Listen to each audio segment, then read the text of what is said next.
welcome to Your Max Podcast Now.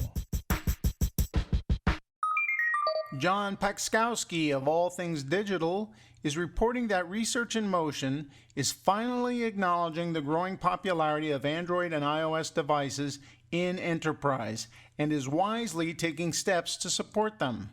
On Monday, RIM announced plans to acquire Ubitex, developer of a mobile device management and security solution that will enable RIM to extend its BlackBerry Enterprise server to both Android and iOS-based devices and tablets, allowing IT administrators to manage BlackBerries, iPhones, Droids, and the like from a single web-based console. A savvy bit of strategy from RIM, which is clearly looking to stem attrition in the corporate market. By allowing enterprise clients to roll devices running iOS and Android software into their existing BlackBerry architecture, it's reasserting itself as a mobile device management services provider, even as its own devices lessen in popularity.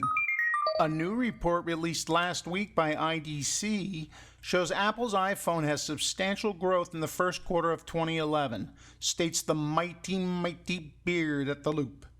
According to the report, Apple's iPhone shipments went from 8.7 million in the first quarter of 2010 to 18.7 million in the first quarter of 2011. That raises Apple's market share from 2.8% in 2010 to 5.0% in 2011. That's an increase of 114.9%, the largest growth of any manufacturer, and puts it at number 4 on the list of top 5 vendors. The list of vendors exclude OEM sales for all vendors, according to IDC. Quote, the company posted the highest growth rate of the worldwide leaders. Apple's results were buoyed by strong sales on Verizon Wireless and additional carrier deals. Google and Apple have both been in the news as of late over details of how both companies' mobile operating systems store and transmit geolocation data. Google is now facing a similar class action lawsuit filed in Detroit this past Wednesday. Last week, it was revealed that iOS devices cache a large amount of location data in a file that is backed up to users' computers. The file is hidden from normal access on iPhones and iPads, but is unencrypted, and unless users also opt to encrypt iOS backups in iTunes, the file is also unencrypted.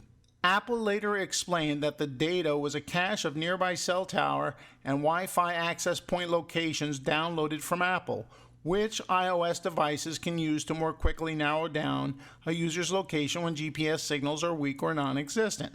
Now, it has been revealed that Android devices keep a similar cache of cell tower and Wi-Fi data, though Android limits the amount of data to 50 recently accessed cell towers and 200 recently accessed Wi-Fi networks. More disconcerting, however, is the fact that Android devices collect its location every few seconds and transmits the data to Google at least several times an hour, according to research by security expert Sami Kamkar. Google said it uses data for a variety of uses, but unlike Apple, Android attaches a unique ID number to the data.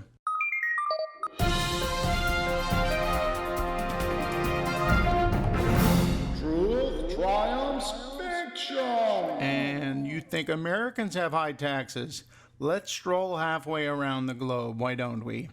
Russian Health Minister Tatiana Gokiklokova, boy, I know I screwed that up, called on the government to approve a 7-fold increase in tobacco excise taxes to cut the number of smokers by 20%.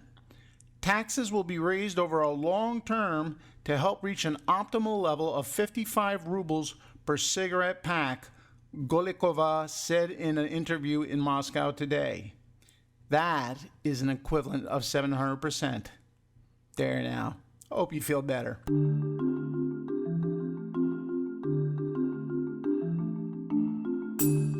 And so we start another week in the Magic Apple Kingdom, but one day late, boys and girls. I apologize, I had some health issues again yesterday. And just to let you know, there may be some more coming up, so occasionally we may miss the podcast. Hope you had a wonderful weekend. Hope the weather held up. Hope you enjoyed last week's op-ed from Tonya. And we thank her once again for being here. and we'll see who comes up this week. So until next time, remember, download, double click, drop out.